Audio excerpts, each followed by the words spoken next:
Where we're at is that cardiovascular disease is still the number one killer in Australia with men and women. And literally, somebody dies every 8 minutes in Australia of cardiovascular disease. It is the biggest elephant in the room. Everything around us is stress driven. It's long hours worked. It is away from family. It is trying to get financial needs met, financial stresses. Then we turn on the television and we've got more stresses. That is a massive cardiovascular disease risk factor.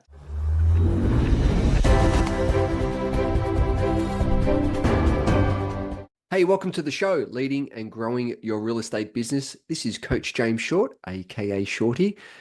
And this is a show for those within the real estate industry wanting to lead and grow their real estate business. It's a series of interviews that we conduct for those within the industry. So we're finding out what those leaders are within the industry, what makes them tick, what's their story, what are their strategies, and how to become the leaders and the growers within the industry. But also it's an interview series with those outside of the industry. I'm always a big believer of looking at a whole different part of the pie rather than just focusing on one part of the pie. Because what it does, it allows you to have a different perspective, allows you to get snippets or golden nuggets from those outside of the industry that can look in the industry and go, there's a different perspective. And so I encourage you to reach out to the guests. I encourage you to lean into these series to find out how can these pieces of information, experiences, stories help you lead and grow your real estate business. Hi, and welcome back to another edition. We are excited. We're going on a little bit of a different tangent today. We've got an amazing guest joining us today on the show, Alex Samuels. She spent over 17 years in healthcare, with the last 6 years leading the largest cardiac rehabilitation team in Queensland, located on the Gold Coast as a clinical nurse consultant. Heart Core Group leads the way in preventative heart health education, as it uniquely delivers presentations to workplaces, community groups, and individuals with the aim of educating the wider community on the risks of heart disease and promote behavior changes to reduce cardiovascular disease. Some of the service that Heart Core Group offers is preventative heart health presentations at your location anywhere in Australia, and podcasts, complex health subjects discussed simply through Heart Core Junction, published on both Spotify and YouTube. Alex lives in Varsity Lakes up on the Queensland with 2 adult children. She loves to go to the gym, walks, and travel. Her business name is Heart Core Group. Honor and a privilege to have her on the show. Alex, thanks for joining us. Thank you so much, James. It's an honor to be with you today and just to have a really good chat about heart disease and heart health and how we can help the greater community. I was blown away when we had a chat the other week. I was blown away by some of the stats that you were rattling off to me and just the impact. And I guess just the naivety that people have around not being aware of it until something's happened. So let's start there. Like, where are we at right now with it all? Where we're at is that cardiovascular disease is still the number one killer in Australia with men and women. And literally, somebody dies every 8 minutes in Australia of cardiovascular disease. It is the biggest elephant in the room. And we take a very reactive approach to educating people on heart disease. And yet the statistics are staggering that over 4 million Australians live with cardiovascular disease. And yet 80% of coronary artery disease is modifiable. 80%. That's huge. So by simply a bit of education here and there, we can actually do a lot better as a society, as a country, by simply delivering preventative cardiac disease education to such a bigger cohort. That's just mind blowing, right? Like, how we got here? We've always been there. It's been the Right. number one killer for decades. In fact, dementia is slowly creeping up to be also number one. However, coronary artery disease, cardiovascular disease, which is an umbrella term, it includes stroke, peripheral vascular disease, it includes heart failure, it includes valvular disease, and yes, coronary artery disease. It is still overarching the number one killer. And It's very reactive. The timeline basically is that people come into emergency, they've got chest pain, for example, they have a stent placed in there, and then they get referred to cardiac rehab. And that's where, in my previous position, we would look after them. And only then, that's when the education and the exercise begins. But the majority of those people used to say to me, is Alex, if only I knew this information before I had a heart attack, I could have made changes. And you know what? A lot of people have got that intuition too, James, to go, you know what? I knew I needed to do something. I saw the signs. I saw the signs, and yet we all lead such busy lives, including real estate agents. Everything around us is stress driven. It's long hours worked. It is away from family. It is trying to get financial needs met, financial stresses. Then we turn on the television and we've got more stresses. That is a massive cardiovascular disease risk factor. And so let's try and modify a few tweaks here and there. And the way that Heartcore delivers and podcasts like this is simply people can go away and start implementing some of these changes right now. Mm. So what was that insight for you from, I guess, being in the the trenches and seeing all these patients coming through? What was that light bulb moment for you to then go out and start Hardcore Group to actually flip the switch around getting the message out there? Yeah, I led cardiac rehab for 6 years, and it's the largest cardiac rehab in the whole of Queensland. And it was an amazing team, and it's an amazing service that we deliver. But the overarching of 1,100 referrals that used to come in a year, so roughly 100, 120 referrals we would get a month. But the Wow. overarching theme behind that was they didn't know that they could make changes. They didn't realize that what they were doing were actually contributing to cardiovascular disease. And that just kept sitting with me and go and when because when they come to me at cardiac rehab, I've got a captive audience. They're going, tell me what to do. What do I need to do? Because I don't want to die. I want to be there for my family and I love life. And so that just kept sitting with me more and more. And then I started doing speaking engagements and on platform discussion panels. And that again was a light bulb moment to go, people would come up to me and go, that is so interesting.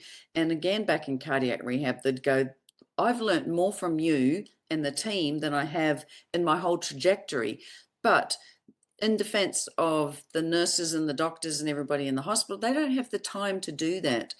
But then again, we don't have that in the community. We don't have people going out into the community to deliver this vital education, because if it's 80% modifiable, let's do something now. You can make a change today and it will make a difference moving forward. So why do you think, from your professional viewpoint, it hasn't been spoken about and it hasn't been part of education? Yeah, good question. Because you've got other disorders and health issues that are talked about. For example, like mental health, great. Where, you're seeing a lot of education brought preventatively there. You're seeing it in online training modules, and that's great. However, mental health is the number 12 killer and Mm, not num and interesting. yeah. And so when you look at heart disease, it's such a big driven industry. I don't know why it's not being looked at preventatively. Yes, we've got organizations like the Heart Foundation that do a great job. There just isn't enough, and there's a lot more scope in this field that can deliver that education to save lives. Definitely, definitely. So you go in, obviously you do some great presentations. What do you usually focus on in some of those presentations when you go into businesses and deliver that? What are some of the key areas of interest? Right. So I start off with what is cardiovascular disease and even the difference between what's a cardiac arrest and a heart attack. Some people Okay. confuse that also. And then I go into the 9 modifiable risk factors And from those risk factors, I break them down individually, what they are, what they can do, what they need to not do, and what they can start implementing so they can take that home straight away. Then I also go into non-modifiable risk factors of age, gender, and family history. And family history is a massive one, but from that, I lead them into what diagnostics they can do to help look at, am I building up proactively, am I building up any coronary artery disease? So for example, I had a client, an elderly client, and he had massive family history. And I said, you've just got to do this one blood test that nobody talks about. Your GP doesn't even talk about it.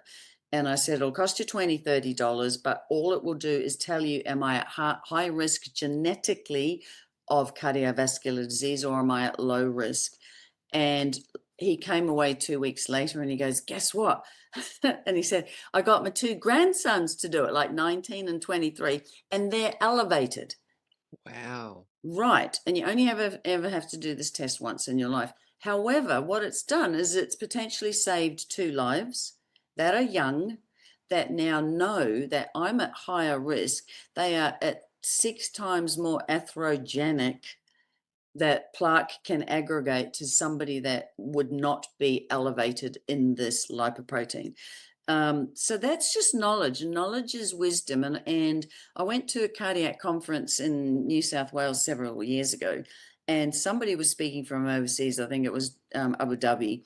And he said, we do this test on every single cardiac patient that comes in the door. However, Wow. Australia doesn't.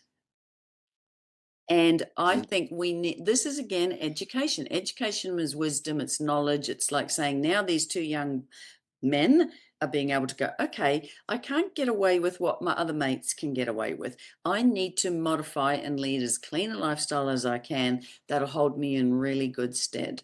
And it's just simple education like that. So I do go back to your question, what simple pathology and then diagnostic imaging people can do. And then I can also liaise between a GP or a specialist and advocate on behalf of my client if it's personal coaching. Gotcha. And I was thinking about that when you said about the 19-year-olds. Like, is there an age bracket that some of us, and particularly the listeners, go, oh, I'm sort of moving into that age bracket, or is it as young as 19 that we need to get this blood test done? What would you say? Obviously a higher risk factor as you get older, but we need to start to think about this stuff earlier? Yes, yeah, and it's only ever once in your life. So, for example, my ex-husband had a heart attack. Now he is slim. He cycles 150 kilometers a week. He never smoked. He doesn't have any risk factors except high cholesterol and family history. So when we tested him 14 years ago, his markers were through the roof. And so Right. what that did is he now knows that he can't do what other people can do. Not that he did, but what we did is we got our son tested, which would have been at 10 years ago. He's 28, so maybe we got him tested at 18, 19, 20. And he's not elevated, so he's inherited my gene, thankfully. But it is just knowledge that, okay, he can do this. No, you can't do this. And why that is a secret, I don't know. Because I Mm, think we're here to promote health and well-being and heart health. And heart's the boss. The heart yeah. is the boss, and nothing else works if the heart doesn't work. So let's look after this sacred number 1 organ that I'm so passionate about. So true. So true. Hey guys, just a little side note here. How's it going? Are you on track this year? I know that sometimes this part of the year we can feel like we're in a bit of a grind, a bit of in the trenches. Are you on track from the original plans that you set out for the rest of this year? What I've realized is that with this time of year, we get so distracted and we've got trying to chase so many shiny balls and go down so many rabbit holes. And that's why I created a program called the 90. It's a framework that actually allows you to achieve more in 90 days than ever before. Some of the feedback that we've got from some of the people that have used the process, the 90, is that they've achieved more in 90 days than the whole previous year. So if you'd like to have the tools, have the techniques, have the framework on the 90, so you and your team can achieve more in 90 days than ever before. What it does, it impacts you of how to get clear, what you need to do, and who you need to be to show up in order to achieve the things you want to achieve over the next 90 days. Simply head over to jamesshort.com.au, click on join the waitlist, fill in your details, and one of the team members will be in touch and take you through the 90 framework. On with the show. These presentations, you go in and you cover so many amazing different areas around the heart and how to be aware of it. What are some of the things that they walk away with, the attendees that walk away with it, they can make some changes in their life straight away? I go into the drinking guidelines and what is actually a standard drink and how many can you drink under the Australian guidelines. I go into the exercise guidelines. Again, what is good? The heart is a muscle, it loves to exercise. So how much should we do? How much of it is a combination of resistance and aerobics? And what are your cholesterol levels? What should they be? This is what it needs to look at. And these are, when you do fasting lipid tests, there's ratios that you can look into. What is a normal blood pressure? When are you starting to get elevated blood pressures? What does that mean? What's the warning signs? Because women, again, are different to men also. So in terms of women, because the heart is physically smaller, if you go up 10 systolic and blood pressure, that means a lot more to a woman in a smaller heart than it does to a man, for example. And so I go into these, again, stress. Pretty much every cohort has stress, whether you're in the mining or high vis won't stop a heart attack. Being a real estate agent selling a house is not going to stop a heart attack, but education will. So it is understanding stress and what that actually does to the lining of your coronary arteries. And so I go into and break down each of those, but they go away with knowing, I'll say smoking, drinking guidelines, exercise, cholesterol, blood pressure, diabetes, and chronic underlying stress, and what they can do and strategies that they can implement straight away. So they walk away with a goal straight away that they can modify, and that will make a direct impact on their heart health. I think that's so important because it's not as if you can see, right? Your heart's obviously on the inside, but it's not as if you can see, when you bump yourself, you get a bruise, or when you break your arm, you're in a sling or a cast, and you can actually have that pain related to that injury. Where here, we don't know what's going on inside of us. And I think sometimes, we as you said at the start, we live such stressful lives and we're just in the do, but we don't know until unfortunately it's too late. So having these education pieces, getting these tests done, will allow you to then guide you down and having obviously a more fulfilling life. So you're around for a lot longer. That's fantastic. Yeah. And I actually see a lot of CEOs, business leaders, they've got their own business, but they prioritize their business, their employees, and their families, their partners, their children, and men in general. They give, and prioritize everybody else to keep that business running, to keep food on the table, to keep the money coming in, and all to the detriment of themselves. And then when I can sit with them and we can just make a few tweaks to prioritize something like, hey, how about an early Wednesday? What do you like to do? Hey, I like to walk my dog. I like to go for a swim, play golf. Great. Let's incorporate that to find a work-life balance, because it'll reduce those stress levels, and stress is extremely inflammatory and the coronary arteries just don't like inflammation. So by strategizing that and implementing that, they can go, hey, I can have my cake and eat it too. I can still have a successful business. Because what a lot of people don't know, James, is that if you're a business manager and a business owner and even employ somebody or work on your own, one heart attack is 1 to 3 weeks downtime. True. Can you afford that financially? Will your business cope? Who are you going to get to replace you? If you have coronary artery bypass because you've got 3 multiple vessel disease, that's up to 12 weeks downtime. Yep. That's 3 months. Therefore, who's going to replace the employee that had a heart attack? You need extra money to support that person. How long is it going to take you to replace that? Who's going to compensate for that? Productivity goes down.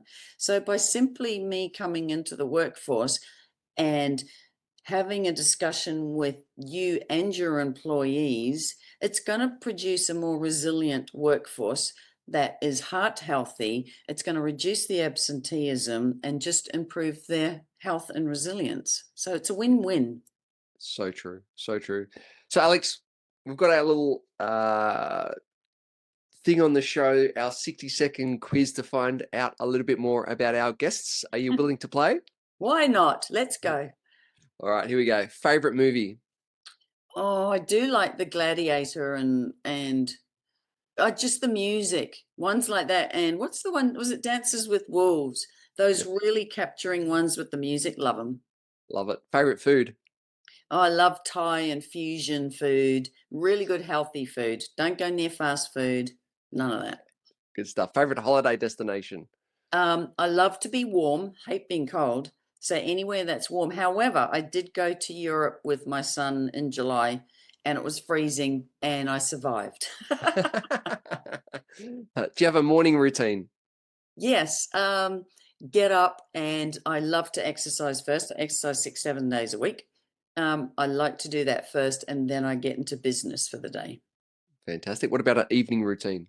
Okay, don't watch the normal reality stuff. Don't go there. But I do turn on YouTube, something educational, and then I wind down about 30-40 minutes prior, and I put on beautiful, almost meditating, relaxing music, and I'm right into Gregorian chanting. It's just like, oh, beautiful. So good. So good. Do you have a most embarrassing moment? Oh, oh yeah. Okay, I just started bachata, which is like salsa dancing. um, and yeah, a little bit uncoordinated because I've always danced like nobody's watching. So trying to dance quite formally and I must be honest, to let a guy lead, that's a real lesson for me, is letting the guy lead. But it's fun, it's wonderful, but it is embarrassing. That's so good. Do you have a biggest regret? No, no, I don't.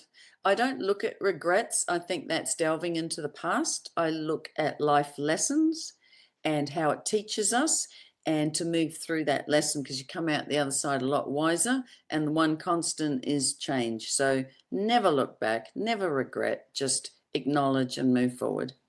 Fantastic. If you were Prime Minister for the day, what's one thing that you would change? Oh, that's easy. HEX debt of kids. Would love to eliminate HEX debt of kids. We as a government receive more HEX funding than we do of national resources, which is crazy. Crazy. Let's give free education because you're just creating perpetual debt for our youngsters, I think. Yeah. If you could invite 5 people to dinner, inspirational people to dinner, they could be dead or alive, who would they be? I'd love to talk to Princess Di, just Mhm. from her philanthropy and all the work that she did. I'd love to speak to people like Nelson Mandela. Love to speak to Robbie Williams for his humor that he was just a legend on the movies and the screen and just the way he gave of himself. Who else? Is 3 enough? Perfect. That's perfect. That's great. What would be your best piece of advice? Best piece of advice is if you're starting a business or you're on your own, um, believe in yourself, back yourself, because as entrepreneurs and founders of our own businesses, we must have the belief, but do your due diligence and don't tell too many people. I think when you start a business, find your mentor that believes in you and don't take on board every Tom, Dick, and Harry's opinions of it because it's only going to dilute and create negative impact on you, which might make you change your mind off this amazing unicorn idea of a business that you've got. Fantastic. And what's some of the things you're looking forward to coming up? What's the future hold over the next 12, 24 months for you? Growth, I think. So yes, I have secured in the UK doing some webinars there for the councils, which is terrific. And for me, it's growth, just getting out there and getting that word out there and reaching as big a cohort as I can. Fantastic. And so best way for the audience to get in contact with you, what's some best ways to get the audience to be in touch? Just hop onto my website. It's heartcoregroup.com with HEARTCORE group.com, all one word. And in there, you'll see a contact sign, which is just an email to me, or just my email is basically info@heartcoregroup.com. We will go anywhere in Australia to your work site to deliver the education, and we will stay until the job is done. So if you are FIFO or anywhere you are, we will just fly to you and we'll get the job done, and let's get you and your business heart healthy. Excellent. Alex, really appreciate the message, and the advice that you're getting out there is truly inspiring and definitely needed. So thank you for everything that you're doing and the impact that you're having. So once again, thank you for joining us on the show. Thank you so much for having me. It's been a great pleasure.